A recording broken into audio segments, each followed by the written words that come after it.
Hey guys, welcome back to my channel.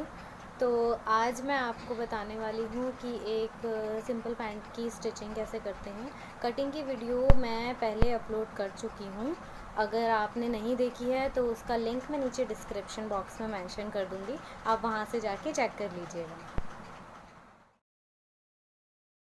Pant stitch करने के लिए बैक पीसेस को ऐसे दोनों बैक पीसेस को एक के ऊपर एक ऐसे प्लेस कर लीजिए और क्रॉच यानी आसन की तरह से सिलाई लगा लीजिए। सेम उसी तरीके से फ्रंट पीसेस के साथ भी हमें करना है। सिलाई लगाने के बाद अब हम फ्रंट पीसेस में जो हमने डार्ट का निशान लगाया था उसको हम सेंटर लाइन से ऐसे उठाते हुए तिरछी वाली लाइन के ऊपर ऊपर सिलाई लगा लेंगे। सिलाई लगाने के बाद ये कुछ इस तरीके से दिखेगा। फिर उसके बाद हम हमारा रिमेनिंग फैब्रिक लेंगे और उसको डबल फोल्ड कर लेंगे। डबल फोल्ड करने के बाद ऊपर से एक और बार ऐसे फोल्ड करेंगे और इस पर हम 2.5 इंचेस यानी 2.5 इंचेस पर निशान लगाएंगे दोनों तरफ से। दोनों तरफ से 2.5 इंच पर निशान लगाने के बाद हम इसको स्केल की हेल्प से ऐसे सीधी लाइन ड्रॉ करते हुए दोनों पॉइंट्स को जॉइंट कर लेंगे और फिर इस लाइन पे हम कट कर लेंगे। कट करने के बाद ये आपकी बेल्ट कुछ इस तरीके से दिखेगी। इसके बाद मैं इसको आयरन कर लूँगी ताकि ये बैठ जाए सही से। तो फिर मैंने फ्रंट पीसेस को लिया और इस बेल्ट को ऐसे नापते हुए जितनी फ्रंट पीसेस की कमर है उतने पर ही कट कर लिया। सेम मैं ऐसे ही बैक पीसेस के साथ भी करूँगी। अब जो फ्रंट पीसेस की जो बेल्ट कट की थी मैंने उसको लिया और ऐसे फ़ोल्ड कर लिया। फ़ोल्ड करने के बाद मैंने जितनी मेरी फ्रंट बेल्ट थी मैंने उतनी ही चौड़ी ऐसे 1 इंच चौड़ी पेस्टिंग की स्ट्रिप कट की और पेस्टिंग की जो शाइनी साइड है उसको नीचे की तरफ रखते हुए आयरन कर लिया ताकि वो चिपक जाए। नीचे का जो फैब्रिक था मैंने उसी में फ़ोल्ड कर दिया।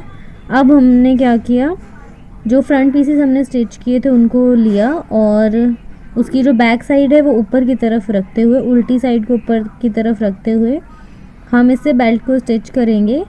बेल्ट की जिस साइड पे हमने पेस्टिंग नहीं लगाई है उस तरफ से हमें स्टिच करना है। स्टिच करने के बाद ये ऐसे दिखेगा। अब मार्जिन को ऊपर रखते हुए बेल्ट को ऐसे फोल्ड कर लीजिए और इसके ऊपर भी एक सिलाई लगा लीजिए साइड्स पर। सिलाई लगाने के बाद अब हम बैक पीसेस में बेल्ट को जोड़ेंगे।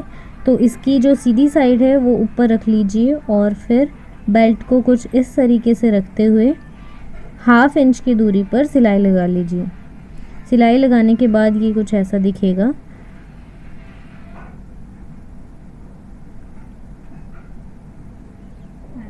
अब हम इस बैक पीस के ऊपर फ्रंट पीसेस को रखेंगे और साइड से सिलाई को मिलाते हुए कुछ इस तरीके से रखिएगा और फिर जब ये हो जाए तो जो बैक पीसेस की जो बेल्ट है उसको ऐसे फ़ोल्ड कीजिए और नीचे से हल्का सा एक्स्ट्रा ऐसे फ़ोल्ड करते हुए पिन अप कर लीजिए।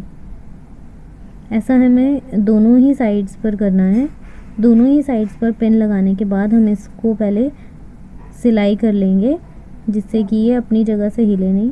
तो सिलाई करने के बाद ये कुछ इस तरीके से दिखेगा। अब हम इसमें इलास्टिक को अटैच करेंगे। तो इलास्टिक मैंने ये जो 1/4 इंच वाली होती है वो ली है, जो 1/4 इंच चौड़ी होती है। तो इलास्टिक लेने के लिए मैंने जो फ्रंट साइड है, मेरी जो फ्रंट की कमर जितनी आ रही थी मैंने उससे 4 इंच कम ली और जहाँ हमने सिलाई लगाई है वहीं पर हम इलास्टिक को ऐसे अटैच कर लेंगे। तो इलास्टिक से पूरे नीचे तक हमें सिलाई लगानी है। तो आप ऐसे कंटिन्यू सिलाई लगा सकते हो ऊपर से। तो सिलाई लगाने के बाद ये कुछ ऐसा दिखेगा। अब जहाँ जिस साइड से इलास्टिक लगाया है इलास्टिक को अंदर की तरफ करते हुए ऐसे फ़ोल्ड कर लीजिए और पूरे में सिलाई लगा लीजिए। ध्यान रखिएगा कि आप इलास्टिक को ना सिलें, सिर्फ कपड़े पर ही सिलाई लगानी है। इलास्टिक को अंदर की तरफ प्रेस कर दीजिएगा, ये बहुत इजीली हो जाएगा।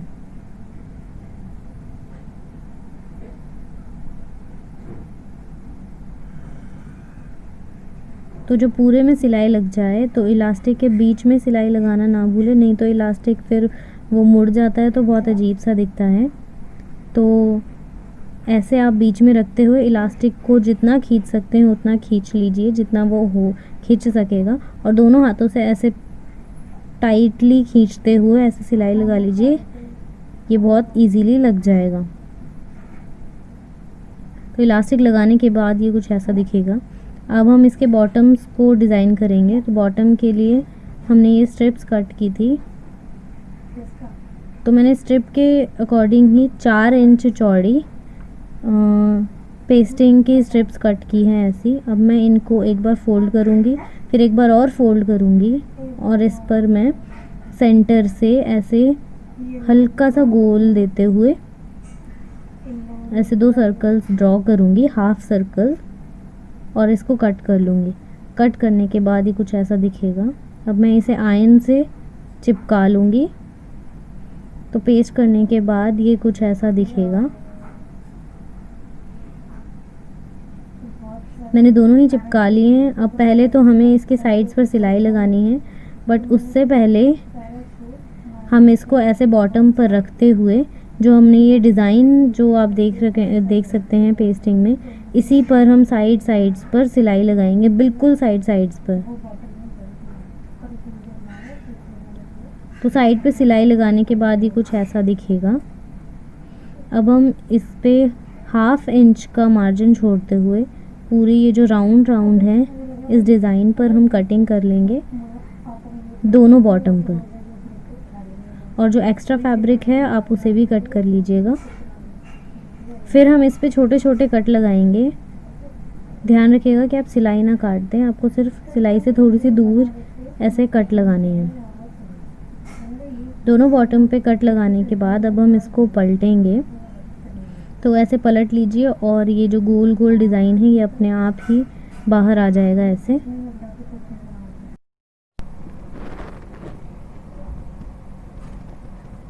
फिर मैंने इसको आयरन कर लिया है, और आयरन करने के बाद जो हमने ये पीस पीछे पलटा है, इसको या तो आप ऐसे सिलाई लगा लीजिए सीधी, और अगर आप फिनिश लुक चाहिए तो आप इसमें तुरपाई भी कर सकते हैं। तो अब मैंने जो बॉटम है उस पर बॉटम का निशान लगाया जो कि 6 पे था। आप अपनी बॉटम के अकॉर्डिंगली निशान लगा सकते हैं जितनी आपकी मेजरमेंट हो। तो दोनों बॉटम्स पर निशान लगाने के बाद अब मैं इसको क्रॉच एरिया तक और फिर क्रॉच एरिया से नीचे यानी आसन से पूरी सिलाई लगा लूँगी नीचे तक, और ये हमारी पैंट बन के रेडी है। आप देख सकते हैं कितनी ज़्यादा सुंदर लग रही है। इसे और सुंदर बनाने के लिए मैंने इसके साइड्स में बटन लगाए हैं। तो इसके कुर्ते की जो वीडियो है वो मैं अभी आगे अपलोड करने वाली हूँ। तो अगर आपने मेरे चैनल को अभी तक सब्सक्राइब नहीं किया है तो प्लीज़ सब्सक्राइब कर लीजिए। Do press the bell icon to get notified for my further videos. आपको ये वीडियो कैसी लगी मुझे कमेंट सेक्शन में ज़रूर बताएं। अगर आपको ये वीडियो पसंद आई हो तो लाइक और शेयर ज़रूर करें। Thanks for watching this video.